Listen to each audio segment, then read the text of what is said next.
Bharatiya Janata party के नेताओं ने, खास करके प्रधानमंत्री ने उनके साथ झूठ बोला। 1 साल तक का समय आखिर प्रधानमंत्री जी ने माफ़ी मांगने में क्यों लगाई? प्रधानमंत्री जी ने जिस समय कहा था, गुरु नानक देव जी की बात की थी, इमोशनल ब्लैकमेल किया, हम किसानों को समझा नहीं पाए। आज उनके अपने व्यापारिक मित्र अडानी के चक्कर में वो किसानों के साथ धोखा दे रहे हैं। अमित शाह जी जो देश के तारीपार गृह मंत्री है और फेंकू प्रधानमंत्री जी, किसान आंदोलन के दरमियान कि हमें जो किसान आय दोगुनी करने की बात जो प्रधानमंत्री ने जुमले के तौर पर बोला था, जो प्रधानमंत्री जी एमएसपी पर गारंटी की बात कह रहे थे, क्यों इतनी दलाली कर रहे हो बेशर्मो? ये किसानों के हक में है कि 55 रुपये 49 पैसे का डीजल 100 रुपये के पार कर दीजिए। ये किसानों के हक में है कि खाद के दाम बढ़ा दीजिए, डीजल के दाम बढ़ा दीजिए, बिजली के दाम बढ़ा दीजिए और फर्जी पराली अध्यादेश लाकर किसानों को फर्जी मुकदमा ला दीजिए। राजनाथ सिंह के बेटा को काहे नहीं अग्निवीर जैसा सुविधा मिले, उनको क्यों पेंशन मिले? अमित शाह के बेटे को क्यों पेंशन मिले? कैलाश विजयवर्गीय के बेटे को क्यों मिले? उनको भी अग्निवीर जैसा सुविधा दीजिए। कि प्रधानमंत्री जी किसानों का कर्जा माफ़ नहीं कर रहे, प्रधानमंत्री जी गौतम अडानी का माफ़ कर रहे, प्रधानमंत्री जी ऋषि अग्रवाल जैसे लोग जो भगौरा हैं उनका बात कर रहे, नीरव मोदी, मेहुल चौकसी। देखिए, बड़ी अजीब सी विडंबना है कि भारतीय जनता पार्टी के नेता जिसे धरती के भगवान कहते थे, आज जब वो भगवान लगातार अपनी मांगों को लेकर 1 साल तक बॉर्डरों पर टिके रहे, भारतीय जनता पार्टी के नेताओं ने, खास करके प्रधानमंत्री ने उनके साथ झूठ बोला। किसानों की मांग थी किसान आंदोलन के दरमियान कि हमें जो किसान आय दोगुनी करने की बात जो प्रधानमंत्री ने जुमले के तौर पर बोला था, जो प्रधानमंत्री जी एमएसपी पर गारंटी की बात कह रहे थे जब वो विपक्ष में थे, जब वो प्रधानमंत्री नहीं थे, तब ये बात लगातार नरेंद्र मोदी जी चर्चा करते थे कि एमएसपी पर हमारी सरकार आएगी तो कानून बनेगा। आज उनके अपने व्यापारिक मित्र अडानी के चक्कर में वो किसानों के साथ धोखा दे रहे हैं। किसान करे तो करे क्या? अरे भैया, तो एक बात बताओ ना, अडानी का जो शेल्टर बना था, अन्न रखने का गोडाउन बना था, कानून आने के बाद बना था।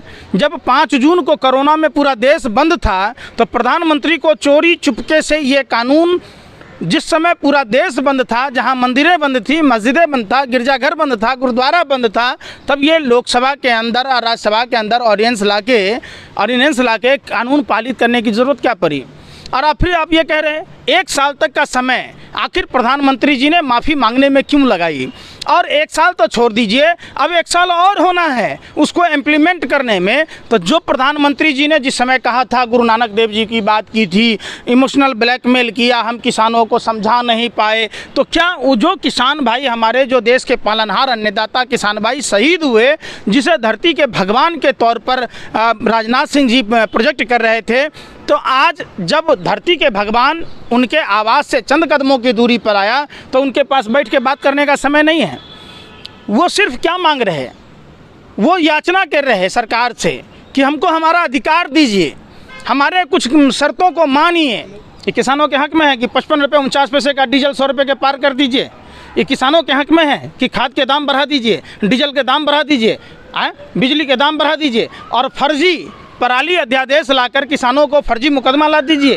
तो काहे नहीं मुकदमा वापस लेते हैं? कि प्रधानमंत्री जी किसानों का कर्जा माफ़ नहीं कर रहे, प्रधानमंत्री जी गौतम अडानी का माफ़ कर रहे, प्रधानमंत्री जी ऋषि अग्रवाल जैसे लोग जो भगौरा हैं उनका बात कर रहे, नीरव मोदी, मेहुल चौकसी। भैया, 10 लाख 1000 करोड़ रुपया कौन सरकार माफ़ किया था? आपसे पूछो वर्तमान में तो चले जाते हो भूत में। अरे आप अभी वर्तमान में, आप पहले जैसा बच्चे नहीं ना रहे, अब आप जवान हो गए भाई। तो फिर मैं कहूँ कि आप चटाई पर से कूद जाते थे, आप बचपन में लैट्रिन कर लेते थे पेंट में, तो यही बात कहूँ अभी आपको। आप अभी जो मौजूदा सरकार है उस सरकार से पूछिए कि जो सरकार का कहना था कि 22 में हम किसानों की आय दोगुनी करेंगे, 22 खत्म होने के कगार पर है। अभी खत्म 22। अरे भाई, सुन नहीं रहे हो? कब का टाइम था बताओ ना आप?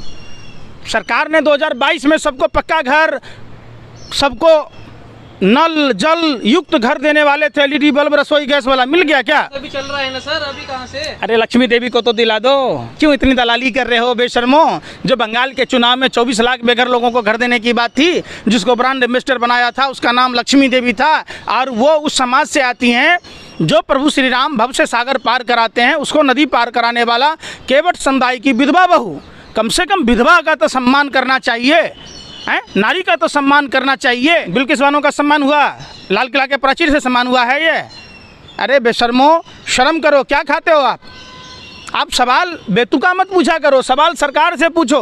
सम्मान करने की बात हो तो अडानी के पोर्ट पर जो बार बार ड्रग्स का खेप पकड़ा जाता है उस पर चर्चा करो। आप चर्चा करो जो मेघालय में भाजपा का नेता बनाड चकला घर चला रहा था, जहां 400 दारू की बोतल, 500 अनयूज्ड कंडोम, डेटोनेटर, जेलेटिन सब पकड़ा गया, 6 नाबालिग लड़कियां पकड़ी गई, उस पर चर्चा करो। तो आप उस पर चर्चा नहीं करोगे। निश्चित तौर पर गुजरात एक ऐसा राज्य है जहां सरदार पटेल और राष्ट्रपिता महात्मा गांधी की जन्मभूमि है, कर्मभूमि है, और देश के आज़ादी में उसी गुजरात का सबसे बड़ा योगदान था।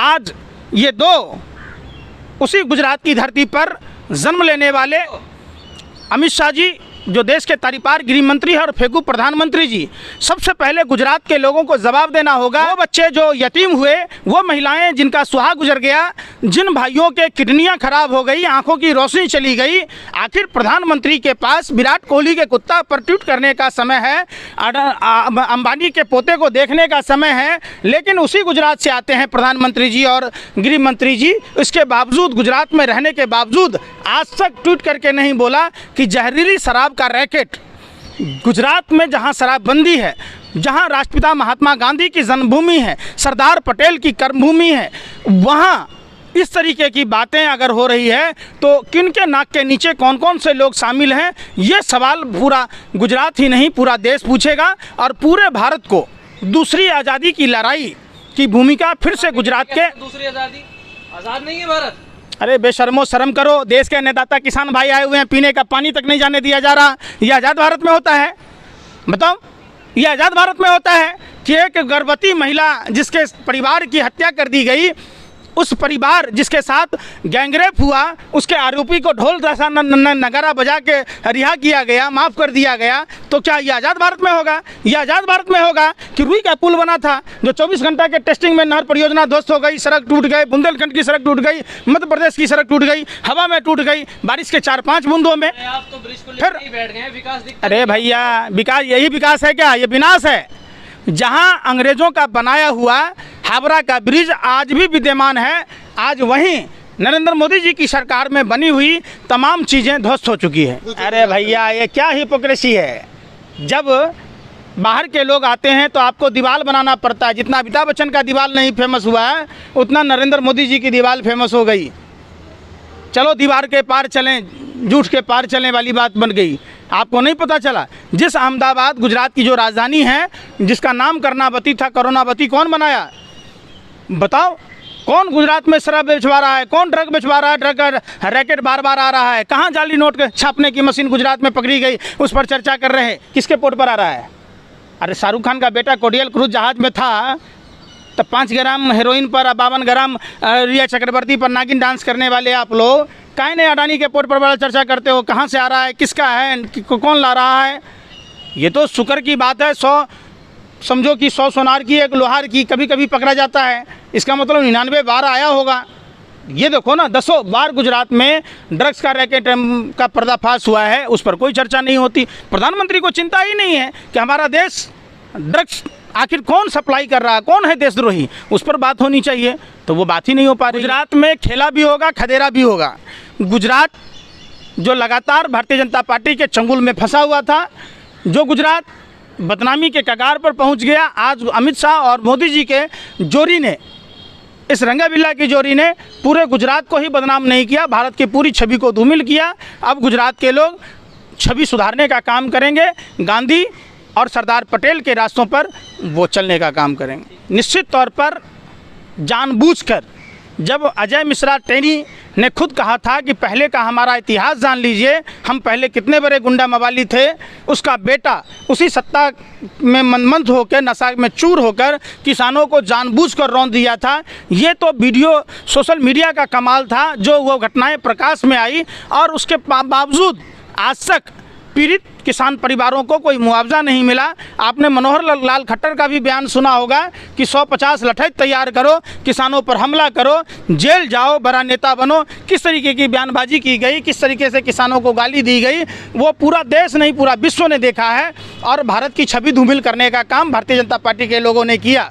अब सबसे बड़ा सवाल होता है कि किसानों के बच्चे ही फौज में जाते हैं, फिजिकल की तैयारी करते हैं, खेत के पगडंडियों पर दौड़ धूप ये सब तैयारी करते हैं, मेडिकल रिटर्न सब निकाला जाता है। उसके बावजूद जहां एक और बाप खेत को खून से सींच कर फसल उगाता है, अन्न उपजाता है, वहीं औलादें रिश्तेदारों में मिलकर खून बहाकर सरहदों की सुरक्षा करता है, तब जाकर हम सकून रहते हैं। तो उनको 4 साल की नौकरी, पेंशन नहीं।